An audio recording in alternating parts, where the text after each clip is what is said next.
Viendront dans cette session d'information. En bref, avant le reste de l'actualité internationale à suivre dans la deuxième partie de cette session d'information, comme tous les mardis, Actu Média.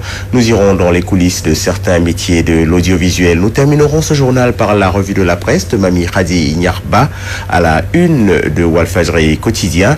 C'est le gouvernement qui coupe les lignes téléphoniques au palais de justice Lat Dior. Il s'agit d'un effet collatéral de la politique de rationalisation des dépenses, nous dira Mami Khady Nyar dans sa revue de la presse qui fermera la présentation d'informations, commençant à l'instant.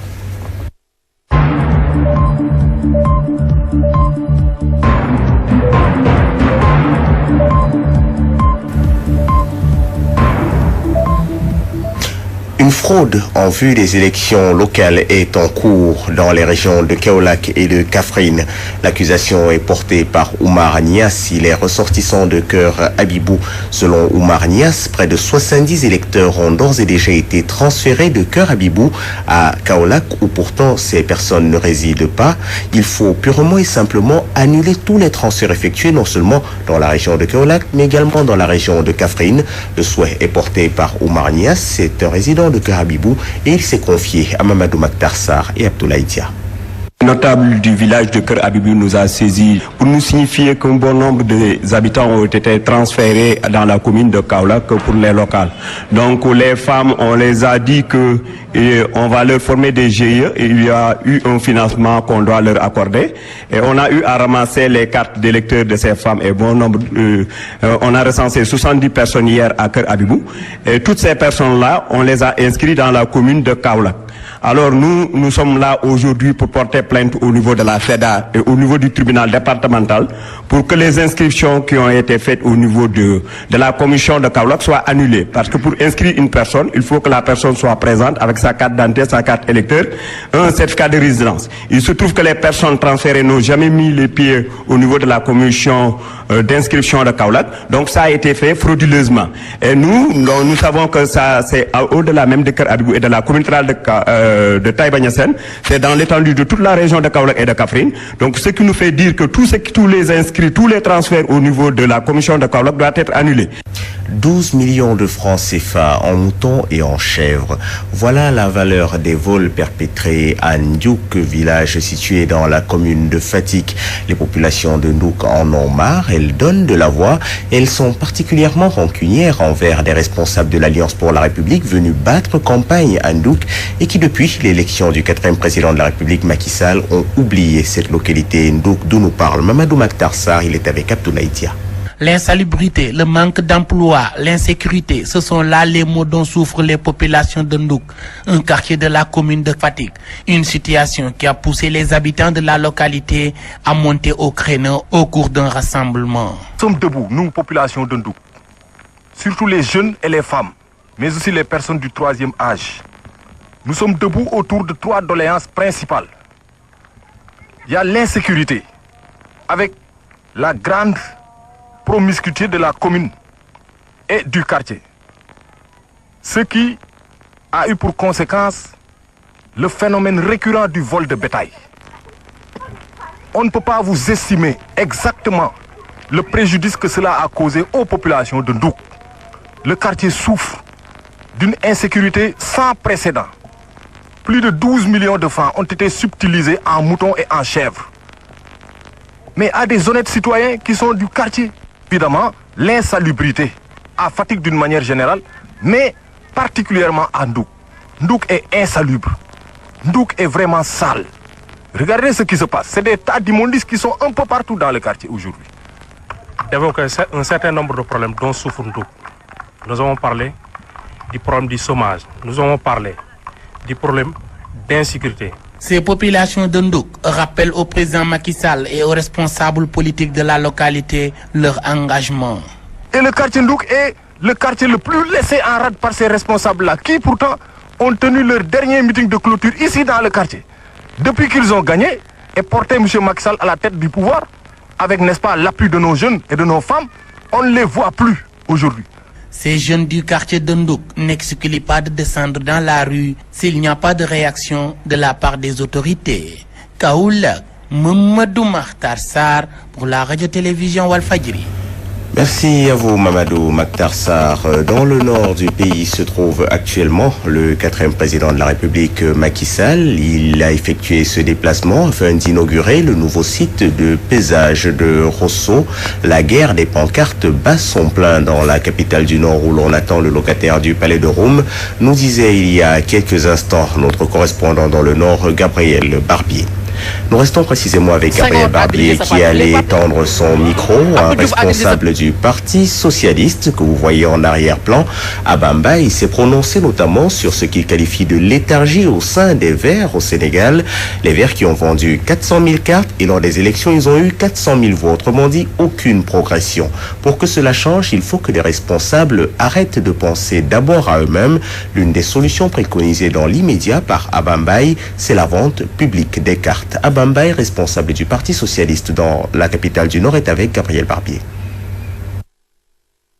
Un jour ou l'autre partira. Il n'est pas éternel. Ce n'est pas un débat. Le vrai débat, c'est est-ce que nous sommes d'accord que notre parti suit Benno Bokk Yakaar comme ça de manière inconsidérée? Est-ce que nous sommes d'accord que notre secrétaire général suit Ousmane Macky Sall partout? C'est des choses qui sont là et qui nous choquent. Est-ce que notre parti a un projet politique? Est-ce que notre parti a une ligne politique? C'est ça que nous devons, c'est à ça que nous devons réfléchir. Nous sommes un parti qui a fait 400 000 suffrages aux élections présidentielles. Nous sommes dans un pays avec un fichier électoral de 5 millions d'électeurs. Mais comment faire pour aller au-delà? Nous avons vendu 400 000 cartes, nous avons eu 400 000 voix. Mais comment aller au-delà? Puisque nous sommes en autarcie, nous sommes anti-socialistes. Comment convaincre les Sénégalais? Comment attirer les Sénégalais? Voici les défis qui interpellent le Parti socialiste et qui méritent réflexion. Et je pense que c'est à ça que nous réfléchissons. Les débats d'hommes, les crispations d'hommes, ce n'est pas important. Le destin d'un homme appartient à Dieu, pas à un clan ou à un petit groupe. Personne ne peut mettre les bâtons dans les roues. J'ai écrit au parti, j'ai expliqué la situation, j'ai réclamé des cartes. Je ne réclame qu'une seule chose, moi, c'est de la démocratie. Ces gens-là qui ont des cartes, mais ils n'ont qu'à les sortir. On va faire une vente publique. S'ils sont majoritaires, ils vont gagner. Si on est majoritaire, on va gagner. Mais ils ont des cartes, ils ne veulent pas les sortir. Je dis, ils ont peur de quoi? Ils ont peur de qui? Moi, en tout cas, je ne veux qu'une seule chose, c'est que le parti soit fort, c'est que le parti avance. Un parti démocratique qui renouvelle en toute démocratie, c'est ce qu'on réclame. Maintenant, si on ne peut pas nous assurer ces conditions-là, c'est extrêmement dommage, mais nous continuons à faire avancer parce que ce parti-là, on est incontournable. La situation vécue au sein du Parti Socialiste fait d'ailleurs la une de quelques quotidiens parvenus à notre rédaction en ce mardi 11 février 2014 avec notamment ces accusations portées contre Ousmane Tanor-Dieng, secrétaire général du PS, et Barthélémy Diaz. Ces deux personnes auraient, selon leur contenteurs, vendu une partie de la permanence du Parti Socialiste située à Colobane à Dakar. Faux rétorque Abdoulaye Wilane, l'un des proches d'Ousmane Tanor-Dieng, qui cite plusieurs témoins. Nous en reparlerons dans la revue de la presse de Mamiradi Niar qui clôturera ce journal. Oui à l'acte 3 de la décentralisation, car il permettra un véritable rapprochement entre les populations et l'administration locale. Cette conviction habite Abda Fall. Il est responsable de l'Alliance pour la République dans le département de Mbacké. Selon Abda Fall, les régions ont montré leurs limites. Abda Fall de l'APR Mbacké est avec Léopold Tamba et Aïdara Ndiaye. Moi, je suis en phase avec le président de la République. Les conseils régionaux ont montré leurs limites. Ils n'ont pas donné satisfaction.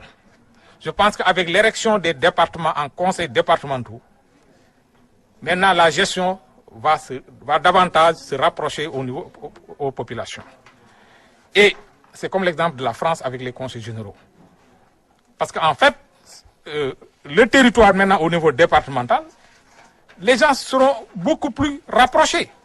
Ici, je prends l'exemple du département de Mbacké, avec ses 14 collectivités locales, mais ça va permettre à toute cette population-là d'échanger, de planifier ensemble, de gérer ensemble leurs problèmes.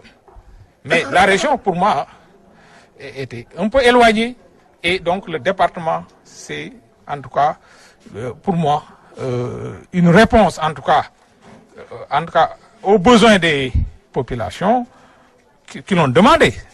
Ça, il faut le dire. Certes, l'acte 3 répond à un besoin parce que la décentralisation, c'est un processus continu, donc ça répond à un besoin de continuité dans ce processus-là, mais également, c'est une demande des populations. qui veut que ces compétences-là soient encore beaucoup plus rapprochées. Allons à présent à Nguyen-Sey, localité 6 dans le département de Kébémer. Là-bas, les populations veulent un infirmier pour leur case de santé, mais l'infirmier en question devra résider sur place à Nguyen-Sey. La case de santé de Nguyen-Sey manque actuellement cruellement de médicaments. Un appel en ce sens est également lancé auprès des autorités gouvernementales. Nguyen-Sey se situe à peine à 2 km d'une route goudronnée, mais pour arriver sur place, ce n'est pas du tout facile, d'où le souhait d'avoir également une route. À Chignan, Aliou Diallo. Nguyen-Sey, une localité religieuse dans la communauté rurale de Kanendiob, département de Kébémer, dans la région de Louga. La rencontre annuelle des ressortissants de cette localité a été une occasion pour mettre sur la table les doléances des populations. Ces doléances ont pour nom l'accès à l'électricité, le désenclavement, mais surtout la mise à leur disposition de médicaments pour le poste de santé, mais aussi d'un infirmier chef de poste, Alassane Sey. 2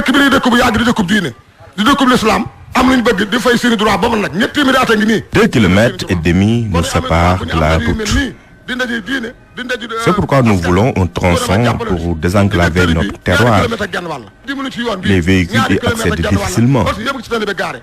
Nous voulons aussi l'électricité pour notre localité, tout comme une case de santé qui doit être équipée, disposer de médicaments, mais surtout l'affectation d'un infirmier qui doit résider ici de façon permanente.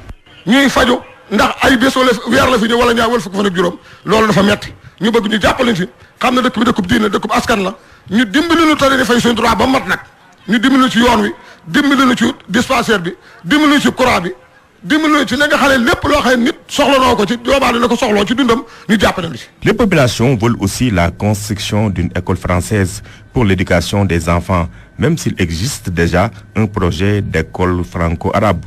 Cette rencontre de Nguyen-Sey a vu la participation des ressortissants de cette localité vivant à Mbour, mais aussi des autres localités environnantes comme Affeley, Afé 1, Afé 2, Ndiang Diaw et Kanendiob. Louga, Achilnia, Radio-Télévision Walfadjri. C'était le 11 février 1990.